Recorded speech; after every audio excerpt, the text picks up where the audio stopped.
दोस्तों नमस्कार, मैं हूं आर्किटेक्ट अशोक गोयल। 6 नवंबर 2022 को इंडिया हैबिटेट सेंटर में आर्किटेक्ट के 50 साल पूरे होने पर एक महासम्मेलन का आयोजन किया गया था, जिसमें आईआईए के विभिन्न चैप्टर्स के बहुत सारे चेयरमैन या प्रेसिडेंट आए हुए थे।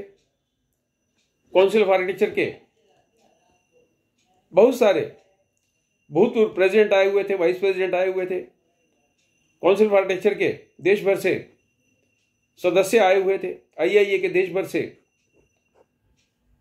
सीनियर आर्किटेक्ट्स आए हुए थे। विभिन्न एजुकेशनल इंस्टीट्यूशंस के प्रिंसिपल्स या डायरेक्टर्स वहां पर उपस्थित थे। तरह तरह के लोगों से बातचीत हुई, तरह तरह की चर्चाएं हुई। प्रैक्टिसिंग आर्किटेक्ट्स में बहुत सीनियर आर्किटेक्ट्स वहां पर उपलब्ध थे। उन्होंने जानकारी दी किस प्रकार से आर्किटेक्चर प्रोफेशन में विसंगतियां हैं, किस प्रकार की कठिनाइयां वो महसूस कर रहे हैं। काउंसिल के वर्तमान प्रेसिडेंट हबीब खान जी और भूतपूर्व प्रेसिडेंट उदय गडकरी जी साथ साथ खड़े थे। मैंने दोनों को अभिवादन किया, नमस्कार किया। तो उदय गडकरी जी भूतपूर्व प्रेसिडेंट है काउंसिल के, उन्होंने छूटते ही कहा, अशोक जी हमारे बहुत बड़े क्रिटिक हैं। हबीब खान जी ने भी यही कहा कि अशोक जी हमारे बहुत बड़े क्रिटिक हैं, लेकिन उन्होंने ये भी कहा, साथ में जोड़ दिया कि हमारे एडमायरर भी हैं। दोस्तों, मैं किसी का क्रिटिक नहीं हूं, मैं सबका एडमायरर हूं। जो भी व्यक्ति आईआईए के किसी चैप्टर का प्रधान बनता है, जो भी व्यक्ति काउंसिल में कोई पद स्थापित होता है, जो भी व्यक्ति काउंसिल ऑफ आर्किटेक्चर का प्रेसिडेंट या वाइस प्रेसिडेंट या सदस्य बनता है, तो मैं मान के चलता हूं कि उसमें लीडरशिप की क्वालिटीज हैं, उसमें नेतृत्व की क्षमता है, तभी वहां पर वो उस पद तक पहुंचा है। और मैं उनसे आशाएं रखता हूं कि ये लोग हमारे लिए, हमारे आर्किटेक्चर संप्रदाय के लिए, समाज के लिए वे सारे काम करेंगे जो इनसे अपेक्षित है।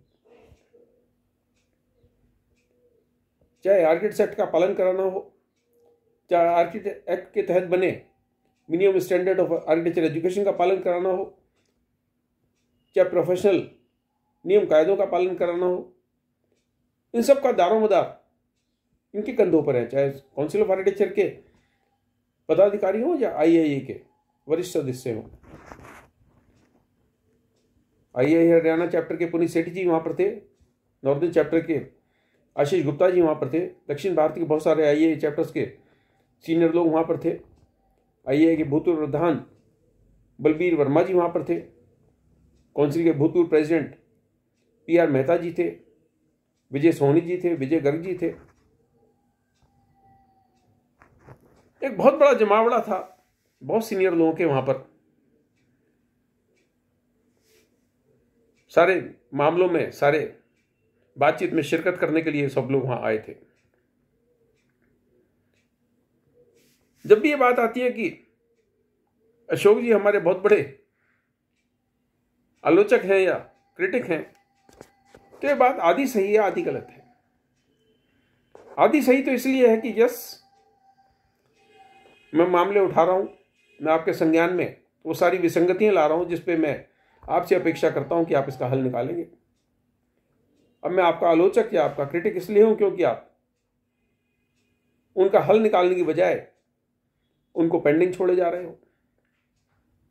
पिछले दिनों दिल्ली के प्रतिष्ठित school of planning and architecture में किस प्रकार की फैकल्टी भर्ती हुई है, किस प्रकार की उनकी डिग्रियां हैं, किस प्रकार की उनकी आधी अधूरी शिक्षा है, उस पर मैंने बकायदा कुछ वीडियोस बनाए, काउंसिल ऑफ आर्किटेक्चर को पत्र लिखा, पूरी जानकारी उनको दी। काउंसिल ऑफ आर्किटेक्चर की आरटीआई के तहत जो मुझे जवाब प्राप्त हुआ उसकी कॉपी भी संलग्न की कि कौन सी डिग्रियां काउंसिल ऑफ आर्किटेक्चर के नियमों के अनुसार अमान्य है, और इन अमान्य डिग्रियों के आधार पर school of planning and architecture में शिक्षकों की नियुक्ति की गई, प्रोफेसर की नियुक्ति की गई, एसोसिएट प्रोफेसर की नियुक्ति की गई, असिस्टेंट प्रोफेसर की नियुक्ति की गई। मैंने काउंसिल को पत्र लिख के निवेदन किया कि इस पर कार्रवाई की जाए। यह पत्र ईमेल से ही भेजा, स्पीड पोस्ट से ही भेजा। अब बड़ी विचित्र बात है कि मुझे आज तक उस पत्र का कोई जवाब भी नहीं मिला। या तो आप ये कहिए कि हम इस पत्र पर संज्ञान ले रहे हैं और उस पर कार्रवाई कर रहे हैं, या आप ये जवाब दे दीजिए कि इस पत्र में आपकी कही हुई सारी बातें असत्य हैं, तथ्यों से परे हैं, इसलिए आपके पत्र पे हम कोई कार्रवाई करना उचित नहीं समझते। मैं देश भर में जगह जगह लोगों की बातचीत सुनता हूं, तरह तरह की लोगों की चर्चाएं सुनता हूं, सोशल मीडिया ग्रुप पे भी देखता हूं कि लोग लगातार आईआईई को या काउंसिल ऑफ आर्किटेक्चर को कोसते हैं, आलोचना करते हैं। मैं जो भी काउंसिल ऑफ आर्किटेक्चर को पत्र लिखता हूं उसको सोशल मीडिया पर सार्वजनिक रूप से जारी कर देता हूं, सब लोगों से निवेदन करता हूं। अब डीडीएस से संबंधित मामले पे भी जो मैं सेंट्रल इंफॉर्मेशन कमीशन में मामला ले गया, उस पत्र को सबके लिए जारी किया। तो सोशल मीडिया पर आप सिर्फ आलोचना क्यों करते हैं?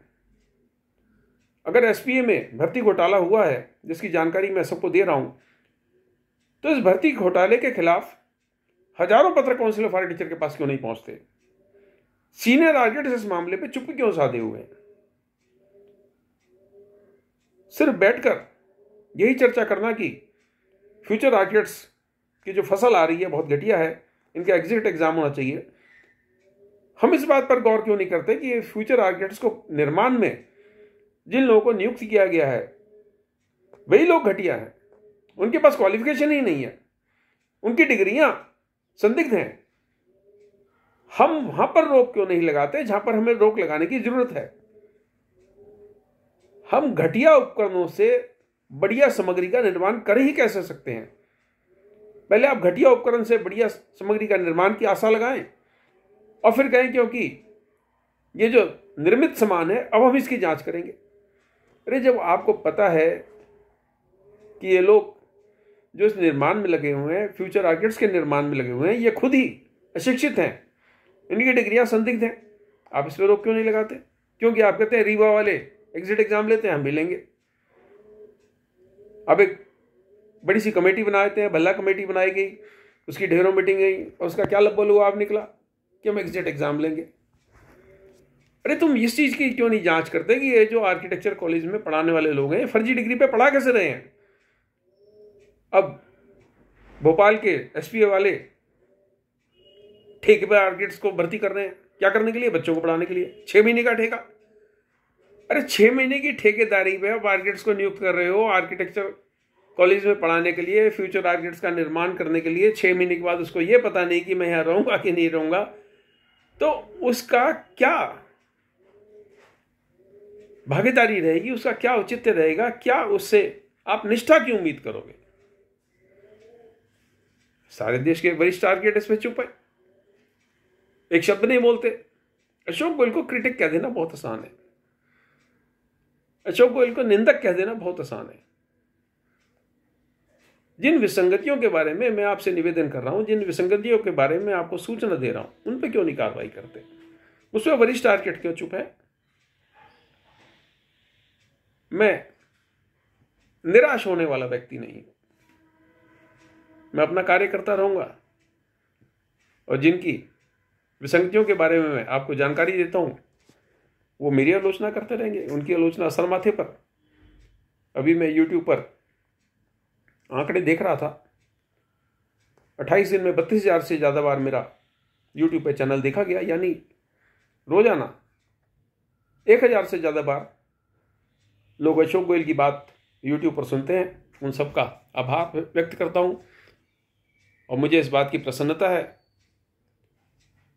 कि मेरी बात को लोग सुन रहे हैं, मेरी बात को लोग समझ रहे हैं और मुझे पूरी उम्मीद है कि एक दिन ऐसा भी आएगा कि मेरी आवाज़ में सैकड़ों नहीं हजारों लोगों की आवाज़ जुड़ेगी। नमस्कार, शुभकामनाएं।